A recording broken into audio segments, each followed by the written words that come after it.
أعوذ بالله من الشيطان الرجيم. بسم الله الرحمن الرحيم. الحاقة.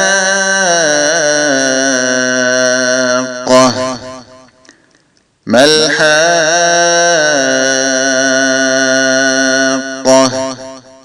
وما أدراك ما الحاقة؟ كذبت ثمود وعاد بالقارعة.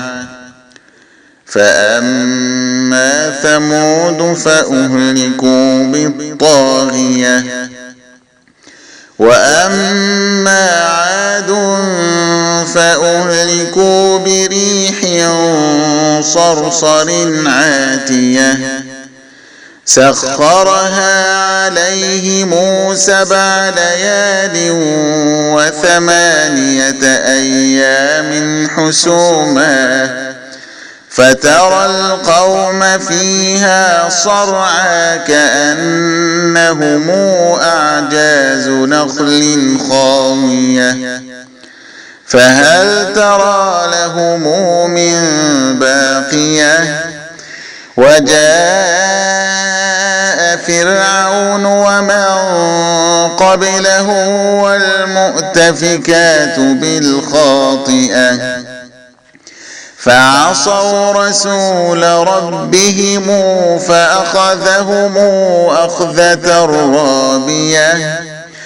إنا لما طغى الماء حملناكم في الجارية لنجعلها لكم تذكرة وتعيها أذن واعية.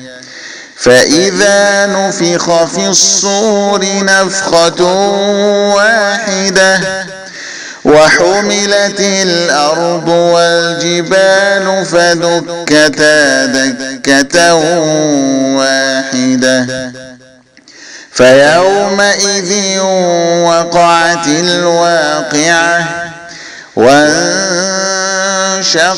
السماء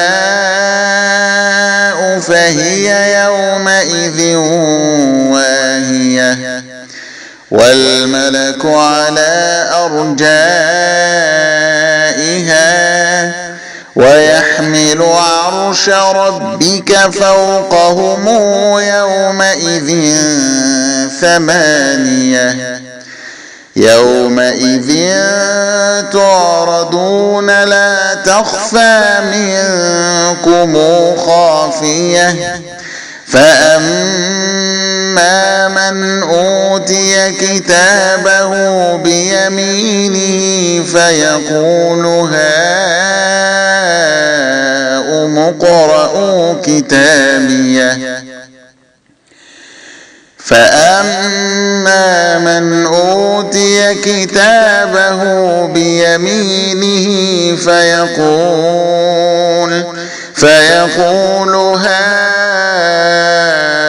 اقرءوا كتابيه إني ظننت أني ملاق حسابيه فهو في عيشة راضية في جنة عالية قطوفها دانية كلوا واشربوا هنيئا بما أسلفتم في الأيام الخالية. وأما من أوتي كتابه بشماله فيقول يا ليتني لم أوت كتابيه ولم أدر ما حسابيه يا ليتها كانت القاضية ما أغنى عني ماليه هلك عني سلطانيه خذوه فغلوه ثم الجحيم صلوه ثم في سلسلة ذرعها 70 ذراعا فاسلكوه إنه كان لا يؤمن بالله العظيم ولا يحض على طعام المسكين فليس له اليوم هاهنا حميم ولا طعام إلا من غسلين لا يأكله إلا الخاطئون فلا أقسم بما تبصرون وما لا تبصرون إنه لقول رسول كريم وما هو بقول شاعر قليلا ما يؤمنون ولا بقول كاهن قليلا ما يذكرون تنزيل من رب العالمين ولو تقول علينا بعض الأقاويل لأخذنا منه باليمين ثم لقطعنا منه الوتين فما منكم من أحد عنه حاجزين